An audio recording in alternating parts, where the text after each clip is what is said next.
Hello, this is Lawrence Holgate, and this is episode 3 of Understanding Plato, based on the book of the same name. If you want to follow along as I read, you can get a digital copy of the book, Understanding Plato, for a mere $4.99 at Amazon.com. And the easiest way to get it is to go to my website, holgatebooks.com, click on the book cover image of Understanding Plato, and you will be sent immediately to the Amazon detail page in order to acquire the book. It does not take long at all to do that. Today I'm going to read to you from chapter 3, based on the trial of Socrates. The chapter is entitled Apology. In Apology, Plato tells the story of the trial of Socrates, held before a jury of 500 citizens of Athens in 399 BC. The word apology comes from the Greek word apologia, meaning defense, not the English word apologize. Socrates is not apologizing for anything that he's accused of doing, but defending himself against charges brought against him by two young men, Meletus and Anytus. This is the defense that Socrates presented to the jury, as told to us by his friend and his student, Plato, who was in the audience on that fateful day, sitting with many other friends and admirers of Socrates. Plato's account of the trial of Socrates is divided into several sections. The first section is one in which Socrates gives an account of what he calls the older charges. He's trying to explain why the oracle said that he, Socrates, is the wisest person in Athens, and why his lifelong attempt to refute the oracle has raised so much hostility in Athens against him. Secondly, he turns to the newer or actual charges brought by Meletus, followed by a direct examination of Meletus by Socrates before the jury. Thirdly, prior to the jury's vote on his guilt or innocence, Socrates explains why he is not ashamed of being a philosopher, nor is he ashamed of risking death as a consequence. He here makes his first comment on why death is not something to be feared.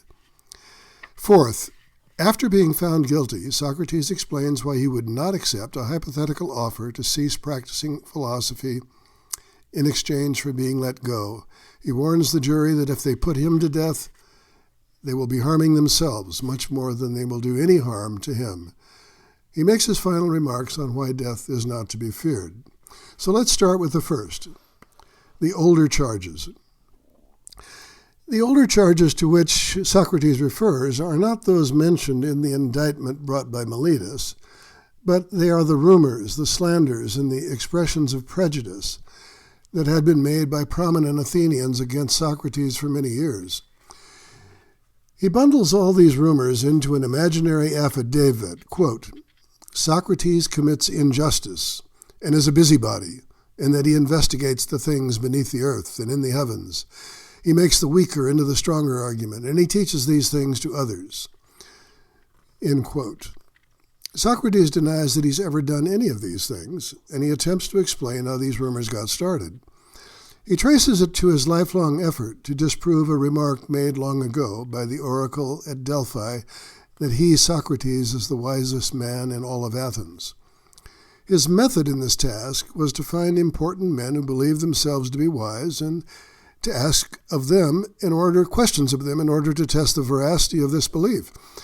What he found is that they didn't know what they claimed to know. Worse than that is that they were not aware of their own ignorance.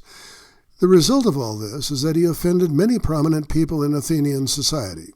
They did not like being made aware of their own ignorance, nor did they like having their ignorance displayed in public during their confrontations with Socrates and the many young people who followed him about Athens. After years of conducting these examinations of so-called wise people, Socrates discovered that the oracle was correct about what he said about Socrates. In at least one respect, Socrates is wiser than others because, quote, what I don't know, I don't think I know. I'll repeat that. It's an important quote. What I don't know, I don't think I know. If Socrates does not know the answer to a question, he doesn't parade around Athens pretending that he does not know the answer. He admits that he doesn't. Socrates concludes this part of his defense by observing that very much hostility has risen up against me, and that this will make his task of defending himself that much more difficult. The new charges. Socrates now turns to the actual charges brought by Meletus. The affidavit says, quote, Socrates is guilty of corrupting the young and of not acknowledging the gods that the city acknowledges. But he acknowledges new demonic activities instead, end quote. Serious charges. Socrates proves that it's highly unlikely that he is the only person in Athens who corrupts, makes worse the young, if he corrupts them at all. He draws an analogy between caring for and educating a young person and caring for a horse. Most people have given a horse to care for would probably make the horse worse because they have no training or experience in the care of horses. By analogy, most people would probably make a young person worse unless they had some training or experience in how to educate and care for the young. Therefore, it's highly improbable that Socrates is the only person in Athens who can be accused of corrupting young people, if he corrupts them at all. Now, there's three observations that we should make about this argument. First, Socrates has not proved that he hasn't corrupted young people. He's only proved that there are probably many others who could also be accused of this. Second, the argument he uses to prove this point is what we call in philosophy analogical. He starts by positing an analogy between horses and young people. Then he makes an observation about what is likely to happen to one of them when placed in certain situations. For example, horses being cared for by untrained persons will probably be made worse. Thirdly, he draws a conclusion about what might happen to young people in the same type of circumstance. It's probable that they also will be made worse if cared for or educated by untrained persons. Analogical arguments, as I've just expressed it, they are called inductive, I-N-D-U-C-T-I-V-E, inductive. This means that the premises of the argument support the probability, not the certainty of the conclusion. They are arguments that lead to probability, not certainty. Socrates' conclusion is that it is probable that he is not the only person in Athens who corrupts young people. If Meletus were to challenge Socrates on this point, he would have to return to the analogy that Socrates makes between horses and young people. He should ask whether there are enough similarities between the two to make us want to support the conclusion about the probability that a young person would be made worse by an untrained caretaker. Since probability is a matter of degree, from weak probability to strong probability, we need to know the degree to which Socrates is claiming it to be improbable that no one else in Athens but Socrates corrupts the Athenian young people. Only then can we determine whether the premises give sufficient support to the conclusion. The third observation to make about the argument is the moral lesson we are meant to draw from the conclusion that Socrates is not the only person in Athens who corrupts the young, if he corrupts them at all. If we accept the conclusion, then the moral lesson is about justice and injustice. If it is likely that many people in Athens are corrupters of young people, then it is certainly unjust to single out poor old Socrates for prosecution and ignore everybody else, including members of the jury. Remember, there are 500 people in the jury. We are left with the question, why does Meletus choose only Socrates for prosecution? What's his motive? Is it because of the hostility that has been building up against Socrates for these many years? If the answer to that question is affirmative, then perhaps Socrates is correct in saying, quote, well then, Meletus, it has been adequately established that you've never given any thought to young people. You've plainly revealed your indifference and that you care nothing about the issues on which you bring me to trial. Next step. This section is called a deductive argument, because the next question that Socrates asks Meletus to answer is quite different. Socrates asks Meletus to make a value judgment. Is it better to live among good citizens or bad ones? Meletus does not reply, so Socrates rephrases the question. Don't bad people do something bad to whoever is closest to them at the given moment, whereas good people do something good? End quote. Meletus agrees. Socrates also gets Meletus to agree with him that, quote, no one wishes to be harmed rather than be benefited by those around him. Now, at this point, we might wonder where Socrates is going with these questions. He does not dispel this unease with his next question, quote, when you summon me here for corrupting the young and making them worse, do you mean that I do intentionally or unintentionally? That is, do I do this intentionally or do I do this unintentionally? To which Meletus replies, intentionally. Now, we soon find out how this question is relevant when Socrates points out that he would be very ignorant if he did not know even this, or this much, that if I do something bad to an associate, I risk getting back something bad from him in return. If it is true that no one wishes to be harmed by those around him, then no one would intentionally corrupt them, because this would make it more likely that they would be harmed by those they have corrupted. Hence, any corruption that Socrates has caused to the youth must be unintentional. And, quote, the law doesn't require that I be brought to court for such mistakes, that is, unintentional ones, but that I be taken aside for private instruction and admonishment. Instead, Meletus has brought Socrates to court for punishment, not for instruction. Now, the first step in the evaluation of an argument is to locate the conclusion before we attempt to find and organize the premises. The ultimate conclusion of the preceding argument is, quote, if I, Socrates, have corrupted the youth of Athens, then I should be instructed and admonished about my mistakes, not punished for them. So that's the conclusion he's trying to prove. If you're setting up an analysis of the argument, try to remember that. Find the conclusion first. Then go back and try to find the conclusions that the person offering the argument has given for that particular conclusion. Now, what I've done, and if you want to look at the book or look at the pages of the book I'm reading in the paper version at page 32, and I'm looking in the digital version in the section called Deductive Argument. And here's the premises, and I'll just read slowly. First, if I corrupt the youth, then I make them worse. Both of them seem to suggest that that's what is meant by the word corruption. If I corrupt the youth, then I, by definition, make them worse or bad. Premise 2, bad people do bad things to those with whom they associate. Premise 3, if I make the youth bad, then they will do bad things to me. Premise 4, no one intentionally risks having bad things done to them.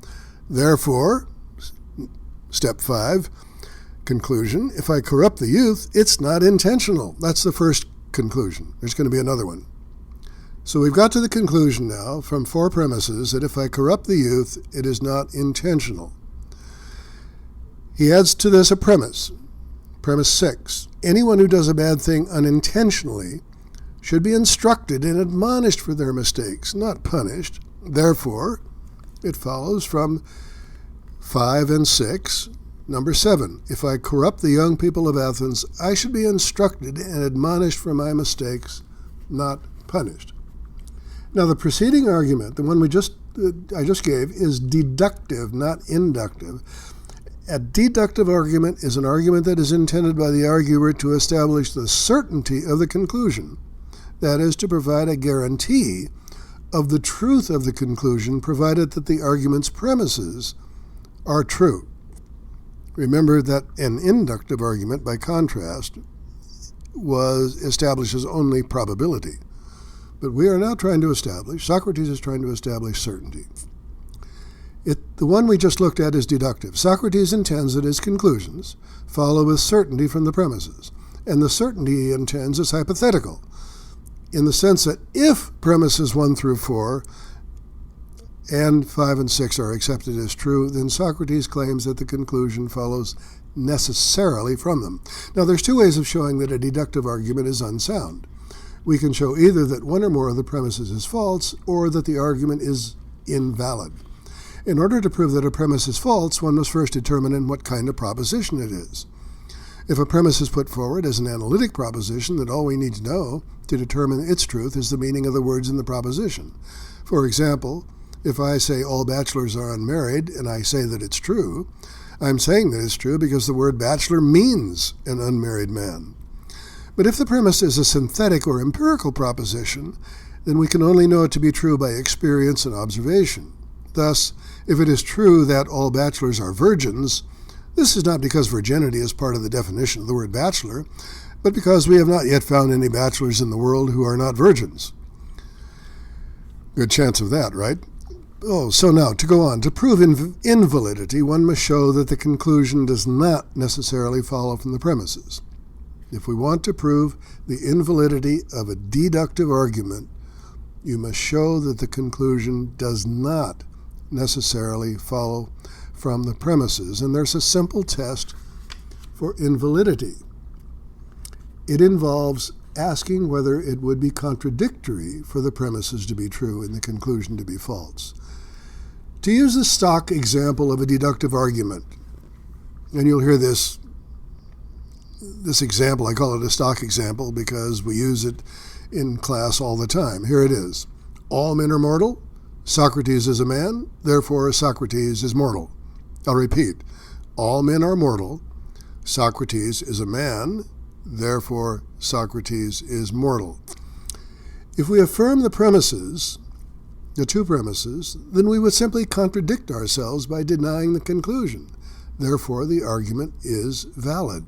That is, if I said it's true that all men are mortal and it's true that Socrates is a man, and then I denied that Socrates is mortal, I would be simply contradicting myself. So that's the test for validity. But suppose I propose the following as a valid deductive argument. All men are mortal, Socrates is mortal, therefore Socrates is a man. That argument is invalid. We can admit without contradiction that the premises are true while at the same time denying the truth of the conclusion, because for all we know, Socrates could be a frog or a Martian, not a man.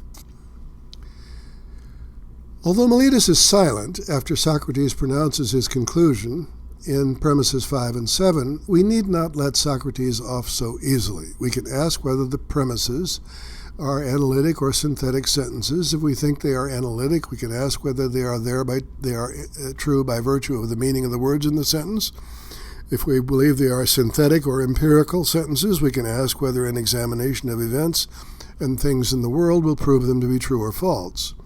And finally, if we think that the premises are true, we can ask whether they do or do not guarantee the conclusion. Now, so far, Socrates has proved that if he corrupts young persons, then he is not the only one in Athens who corrupts them. Moreover, he believes that if he corrupts them, he does so unintentionally, and rather than being punished, he should be instructed not to do what he has been doing to make them worse. However, we should note that he does not prove that the first part of the affidavit is false. That is, he does not contradict the claim that he has corrupted the Athenian youth. In fact, Socrates does not offer a direct proof of his claim that he does not corrupt the young until later when he argues, if I really do corrupt the young or have corrupted them in the past, then, quote, they'd have now come forward themselves to accuse me and seek redress. If you're looking at the actual work called Apology, Plato's original work, then look at paragraph 33d. If I really do corrupt the young or have corrupted them in the past, then they have now come forward themselves. They would have now come forward themselves to accuse me and seek redress. And he observes that many of his former students and their relatives are in the audience, that is, in the jury, and none of them have come forward. Therefore, he has not corrupted the young.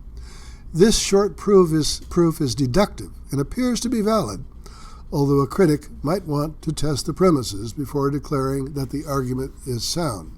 And that's all we're going to read of the Apology today. That's of Understanding Plato today. I'll see you again next week, next Monday.